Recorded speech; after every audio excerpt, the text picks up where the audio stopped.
Hello and welcome to Naxos Classical Spotlight. I'm Raymond Bechet.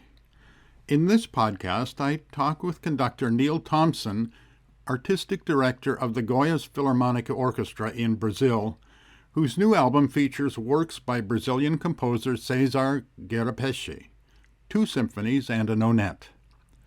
That interview in a minute. First, here's a bit more of the very opening of Guerra-Peixe's Symphony No. 1.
Who was César Guerra-Peixe?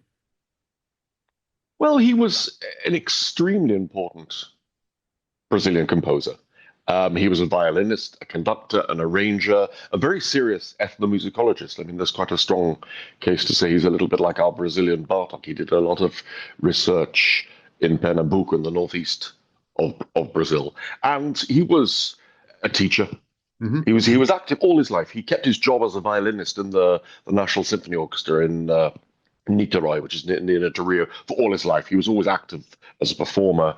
He worked a lot for the radio. He made hundreds and hundreds of arrangements of popular songs, wrote music for incidental music for plays on the radio. He was an extremely prolific, incredibly rounded, complete musician. And outside of Brazil, most people have never heard of him. This is the Brazilian conundrum, and we're hoping that this series is now beginning to challenge that. Right. Because when I went to Brazil, I knew 2 pieces by Villa-Lobos, right. The aria from Bachianas 5 and the last movement of the Bachianas 2, the Transino. Right. Those literally, I didn't even have name recognition for Santoro, from Guerra-Peixe, for Guarnieri, for Mignoni. These were completely unknown composers, and so it's been an astonishing journey for me discovering this music, because it's great music.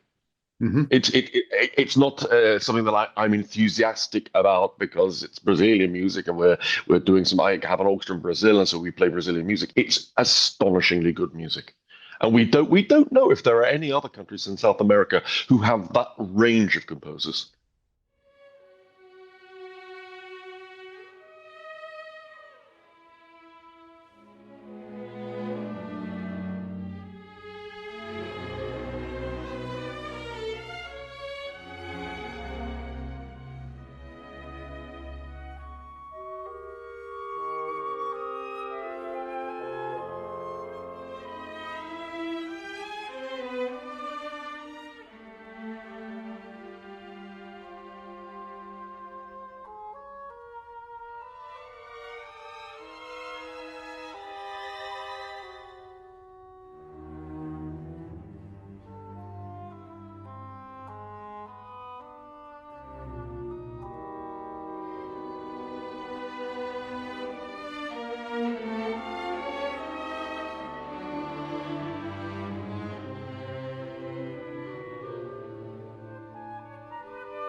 So when did you first discover the music of Guerra-Peixe? It was in 2014 when I arrived at the orchestra. Mm-hmm. I said to my boss, I said, look, there are two things that the orchestra must do to improve. One is we have to make little tours, and the other is we need to record. And my assistant, who was from Guyana, he wrote the liner notes for the Guerra-Peixe CD, Marshall Gayoso Pinto. And I said to Marshall, can you suggest some music? And I got a listening list from him for all these composers. And we came up with this. He said the ideal piece would be to do this enormous symphonic suite, Retirada da Laguna. And that was the first piece that we did. And we recorded it just for the orchestra to record something. Really, it was a 2-week project. It was a huge thing for the orchestra back then, and we produced the CD to give to the musicians, to local politicians, to as a sort of a visiting card. Then the CD got into the hands of Klaus Heymann, and he said, "Oh, this is great. And the orchestra plays well. Yes, I'll release it."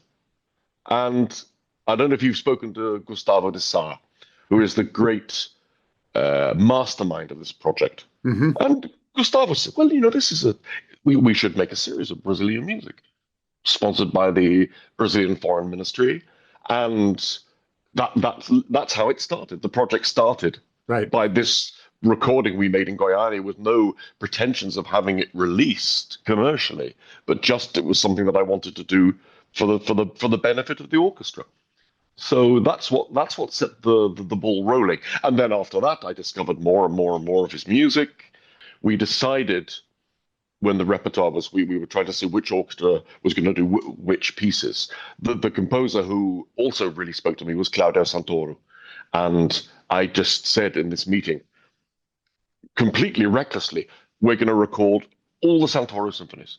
And I hadn't seen a score of a single one. I just heard this music and I completely fell in love with it. And it turns out that the Santoro cycle, 14 symphonies.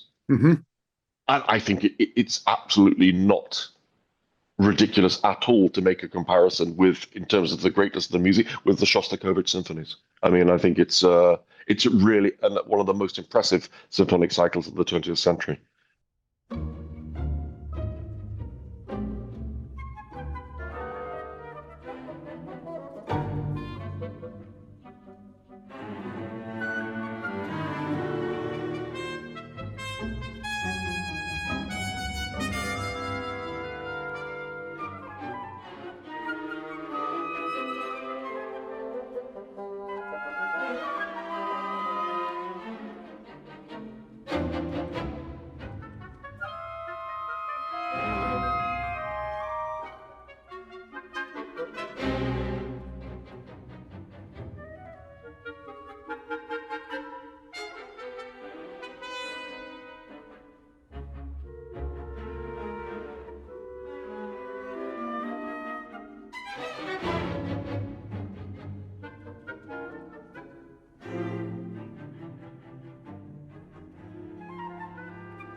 Tell me about your orchestra there.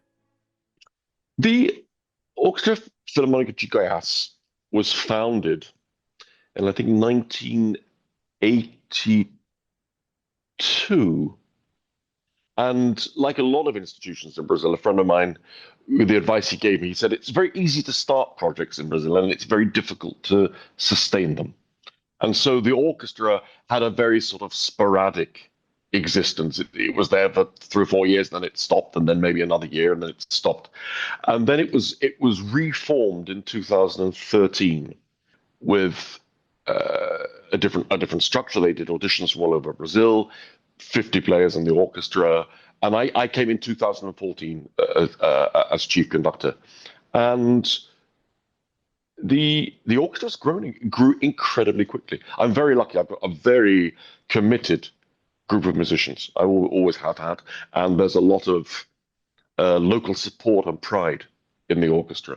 So, when this Naxos project came along, of course, it was a huge thing for us. We play a lot of Brazilian music. I've introduced a lot of contemporary music in Goiânia. Goiânia is a new city. It's a little over 90 years old. And there's always been classical music there, but there's not the tradition that you have in Rio or São Paulo of people going to the opera or going to the concerts every week. And so the public is very curious about things. Mm-hmm. So you can be doing Brahms' first piano concerto, and it's the first time it's been played in Goiânia. Or you can be doing, I did the Boulez ritual in Memoriam Bruna Moderna. It's also the first time it's been played. And people are equally curious about these things. We did the South American premiere of Messiaen from the Canyons to the Stars. Oh my God. And it was a rainy night, a Saturday night, raining in Goiânia. Normally in Goiânia, when it's raining, nobody goes out. We had 1,000 people in the audience listening to Messiaen. That's incredible. So, I mean, it's a very special place. And you feel that there's endless possibilities of what you can achieve.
I'd like to talk a bit about the pieces on the album, starting with the early pieces, the Symphony No. 1 and the Nonette, which were from the 1940s, I believe.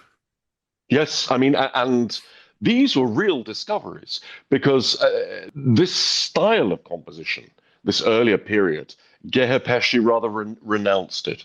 There was a man called Hans-Joachim Kohlreuter, who was a Schoenberg student, and he basically brought the Second Viennese School to Brazil. It wasn't something that was so known before that, and of course he was a huge influence on Guarnieri, on Mignone, on Guerra-Peixe, on Santoro. And this early music, I mean, the Guerra-Peixe it's a 12-tone symphony, and it's one of the most perfect 12-tone symphonies. But In 1948, Santoro went to a congress in Prague, International Congress of Composers, where, of course, socialist realism was the order of the day. And this became very important in Brazil because Santoro's early music also, it's less 12th tone. It sounds a little bit more like Hindemith, but it was certainly on the modernist side.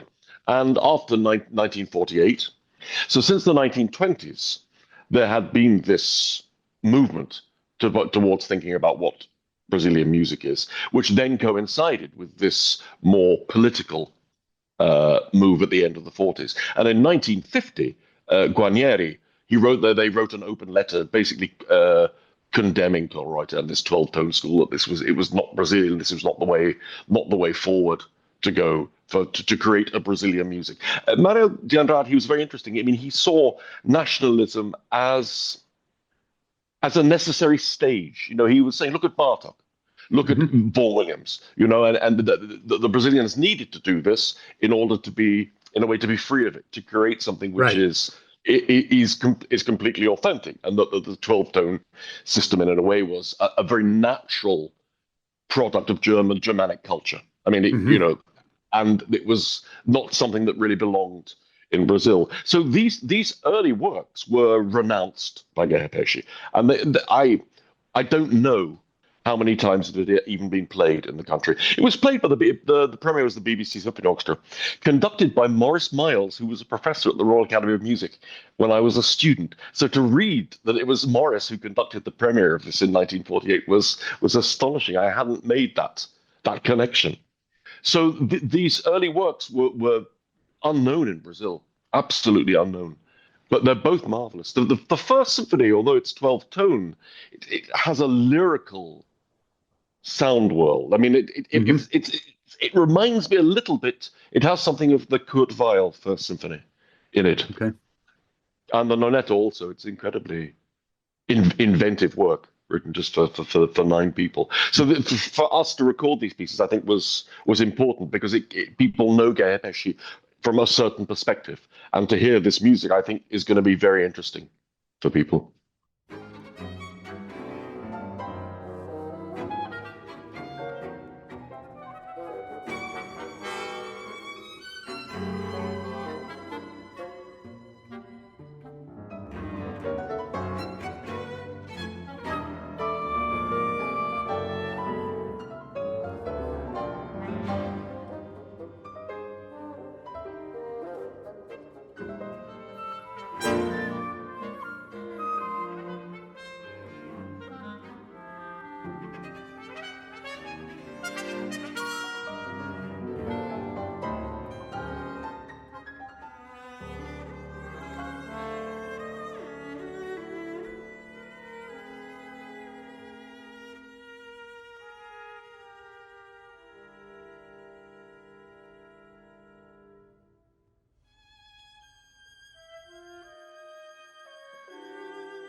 So let's jump ahead to the 60s and the Symphony Number 2. He's going in a different direction here. Yep, this is now him in his established nationalistic mode. It's a brilliant extrovert piece. The first movement has a wonderful sort of a symphonic drive to it. It's full of color. It's full of melody.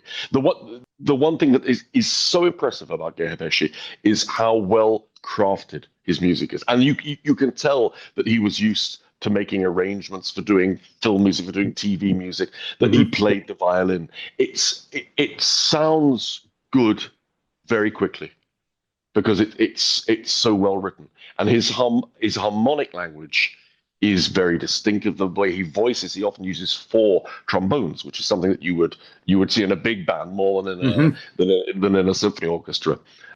And the second symphony is absolutely wonderful. It has a choir in it, and he included in it a little excerpt from a speech by President Kubitschek, who was the man who oversaw the building of Brasilia. And in our recording, we have this original recording.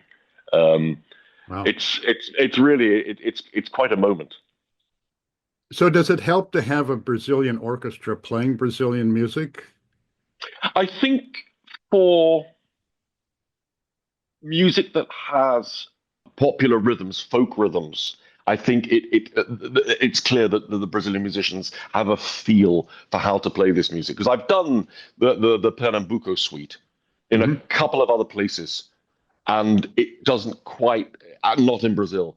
And it should the feel of the way the musicians could play the maracatu, the ease with which they play certain rhythmic patterns is very natural. That's for sure. And of course, there must have been immense pride in doing this. We recorded last year Santoro 13 and 14. Now, Symphony number 13, it's a major work. It had never been performed. Nobody had heard this music. So the first time, in the first rehearsal, I said to the orchestra, this is a historic moment. This music is being heard for the first time. So this, of course, is very important. The sense that we were doing something which is really making Brazilian musical history.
That was the very beginning of César Guerra-Peixe's second symphony, subtitled Brasilia, for orchestra and choir, with the Goiás Philharmonic Orchestra and Youth Symphony Choir, as well as the Goiânia Symphony Choir, all conducted by Neil Thomson, who has been my interview guest today. It's an album on Naxos' Music of Brazil series, catalog number 8.573926, a great recording and further encouragement, if any was needed, to explore the world of Brazilian classical music even further. My thanks to Neil Thomson for taking the time to chat, and to you for taking the time to listen. I hope you can join me again next time. Until then, I'm Raymond Bichet. So long for now. Saudamos assim a só tempo o passado e o futuro de nossa pátria, através de dois acontecimentos que se ligam no ideal comum que os animaram, o de fazer o Brasil afirmar-se como nação independente.